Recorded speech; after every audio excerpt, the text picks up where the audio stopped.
I'm seeing a lot of people talk about last night's primetime address delivered by Donald Trump, where he stood in the east room of the White House and spoke for 18 minutes. He interrupted the Survivor finale, just for a little bit of context, and a lot of people are pretty upset about that. But what I'm seeing is people are saying it was pointless. Governor Gavin Newsom said it could have been an email. And in this video, I have the question, are there many pointless presidential addresses? Specifically, was this one a pointless presidential address? Because as I break down this speech, I find 4 very specific outcomes that Trump is trying to acquire, and I want to show you why and how I found that. I'm going to take clips from this speech, show you specifically what he's doing, what his goals are with doing that, and whether or not I think it could be effective. In America, 11 months ago, I inherited a mess, and I'm fixing it. When I took office, inflation was the worst in 48 years, and some would say in the history of our country, which caused prices to be higher than ever before, making life unaffordable for millions and millions of Americans. This happened during a Democrat administration, and it's when we first began hearing the word affordability.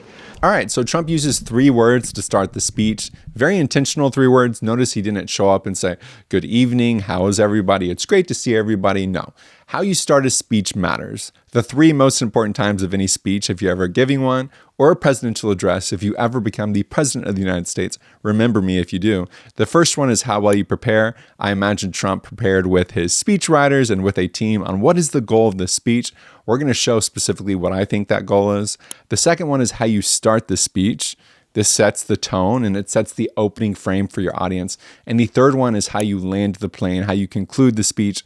This is often what affects memory, how people think about your speech. So Trump opens the speech very intentionally with these 3 words. He says, 11 months ago. This is a time frame. What do time frames do really well? Well, when we think about a time frame, we think about beginning and end, right? Think about the fairy tales. Once upon a time, and they all lived happily ever after. It's natural chronological order. It's really helpful for us as we reason through things. We love narratives, and Trump gets to set the narrative.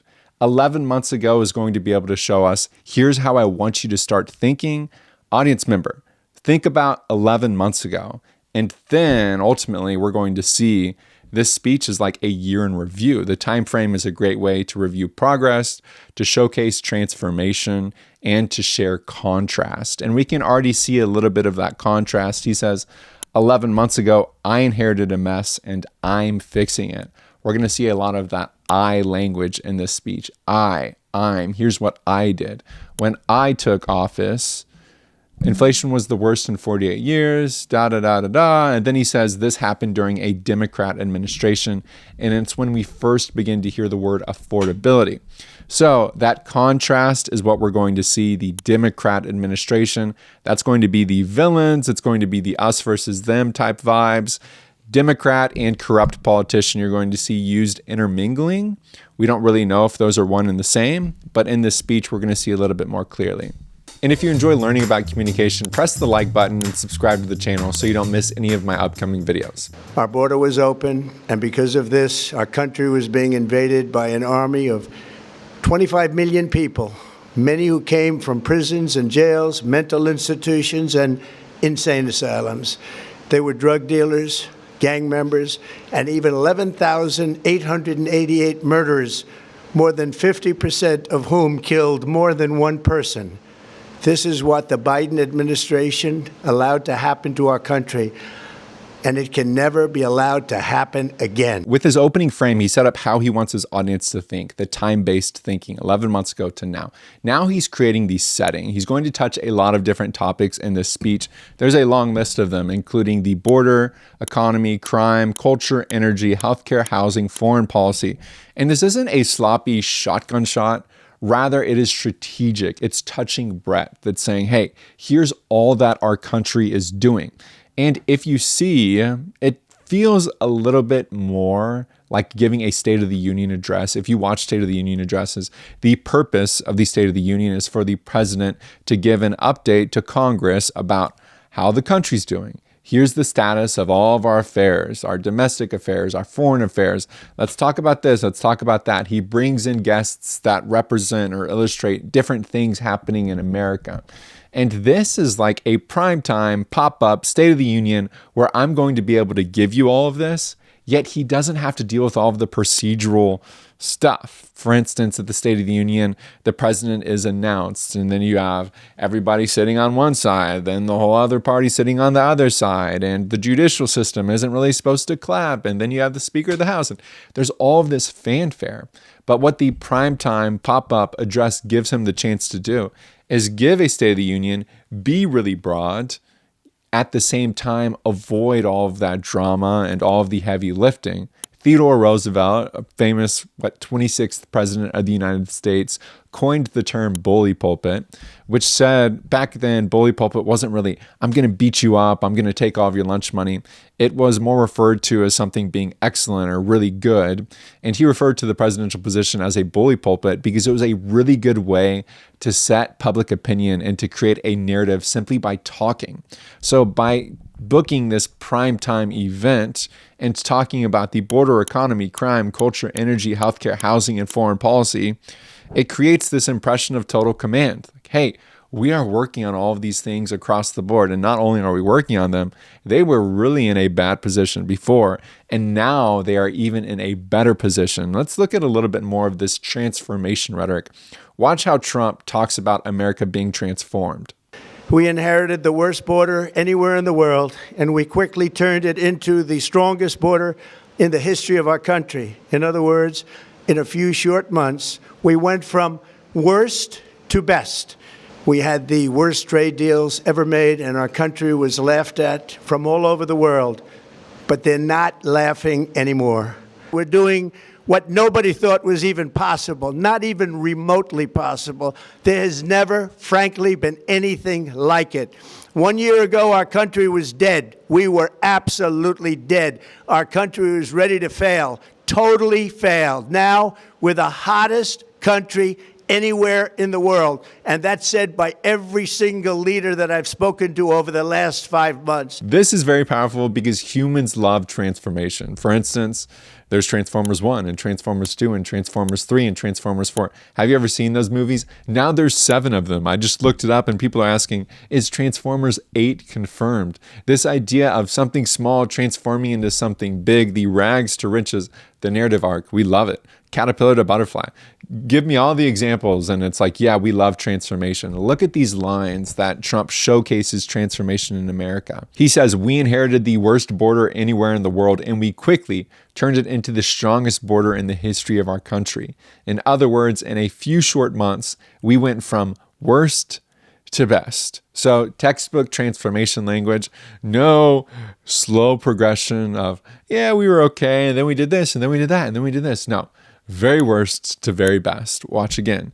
He says, our country was laughed at from all over the world, but they're not laughing anymore. So a social status reversal, right? Humiliation, and now we have respect.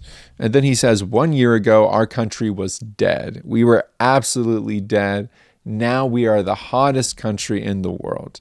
This is really the most clean and most dramatic transformation in the speech.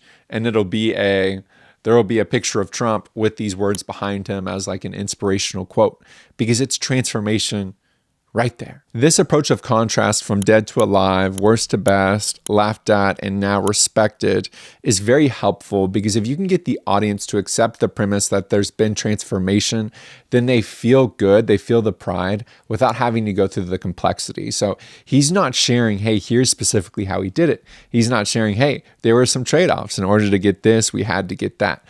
No, it's confidently saying America's been transformed, and that confident transformation rhetoric, it removes the ambiguity. It's like, hey, don't worry about it, we're good. And it's also a perfect time to signal momentum. So not only has America gone from worst to best or dead to alive, but we're going to get even better.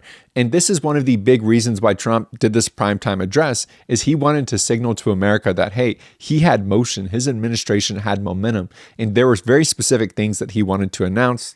Probably wouldn't have been as effective had he done it in an email. Watch. Tonight, I am also proud to announce that more than 1,450,000, think of this, 1,450,000 military service members will receive a special, we call warrior dividend before Christmas, a warrior dividend.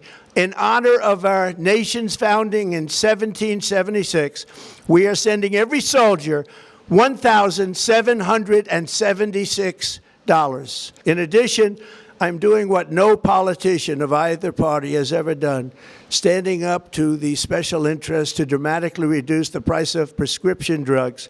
I negotiated directly with the drug companies and foreign nations, which were taking advantage of our country for many decades, to slash prices on drugs and pharmaceuticals by as much as 400, 500, and even 600%. The first of these unprecedented price reductions will be available starting in January through a new website, TrumpRx.gov. Next year, you will also see the results of the largest tax cuts in American history that were really accomplished through our great, big, beautiful bill, perhaps the most sweeping legislation ever passed in Congress. Let's look at these announcements. Let's look at how he's capitalizing on this transformation. He says, tonight, I'm also proud to announce that more than 1,450,000 military service members will receive a special warrior dividend before Christmas, totaling $1,776 in honor of our nation's founding in 1776.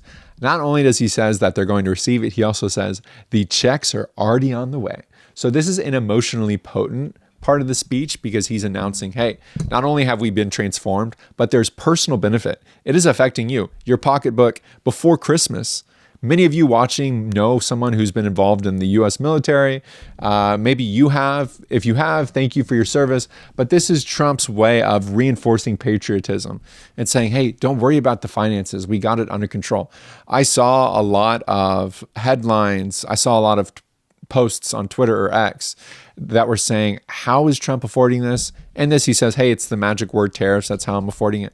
But it's a presidential address. And with the bully pulpit, he doesn't have to explain how he's affording it. He can just get people fired up and saying, hey, things are getting better. Not only are they getting better, you're going to see it in your pocketbooks before Christmas. And Christmas is a week away. So Merry Christmas to you, and Merry Late Christmas if you watched it after the video releases. Another big announcement, he says this TrumpRx.gov, he has his own domain where he says, I'm going after drug costs. The first of these unprecedented price reductions will be available starting in January through a new website. So he's showcasing this new website, announcing it, a little bit of marketing, advertising. I think this is one of the biggest goals with this speech is to keep people encouraged, to keep people feeling like there's momentum. Tonight, after 11 months, our border is secure. Inflation is stopped. Wages are up. Prices are down. Our nation is strong. America is respected. And our country is back, stronger than ever before. We're poised for an economic boom, the likes of which the world has never seen. Soon we will host the World Cup and the Olympics, both of which I got. But most importantly, we will celebrate the 250th anniversary of the Declaration of Independence. There could be no more fitting tribute to this epic milestone than to complete the comeback of America that began just 1 year ago. When the world looks at us next year, let them see a nation that is loyal to its citizens, faithful to its workers, confident to its identity, certain to its destiny, and the envy of the entire globe. We are respected again like we have never been respected before. To each and every one of you, have a Merry Christmas and a Happy New Year.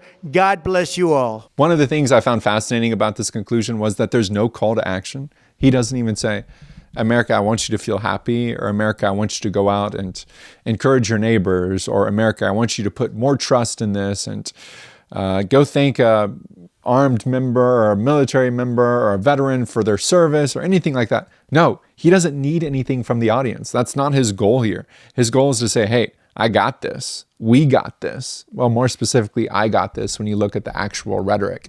It's not about motivation or mobilization. It is about closure. It is about setting a certain narrative. And this is the power of the bully pulpit. It can shut down primetime TV, interrupt the survival finale, rather than saying, the tribe has spoken, it's no, I have spoken, the verdict is in, the narrative is set. America, you're doing great. Not only are you doing good, but you're doing great, and you've been completely transformed in this past year. I have all this proof to show you. Not only have you been transformed, but we have momentum, and there are things to look forward to. So was this a pointless address? Should it have been a primetime announcement? Should it have been an email? I'll leave that up to you. I know I've given my case. Be sure to like this video, subscribe to the channel. Hopefully I'm back next week to give you another communication breakdown. I hope to see you in the next video, and Merry Christmas.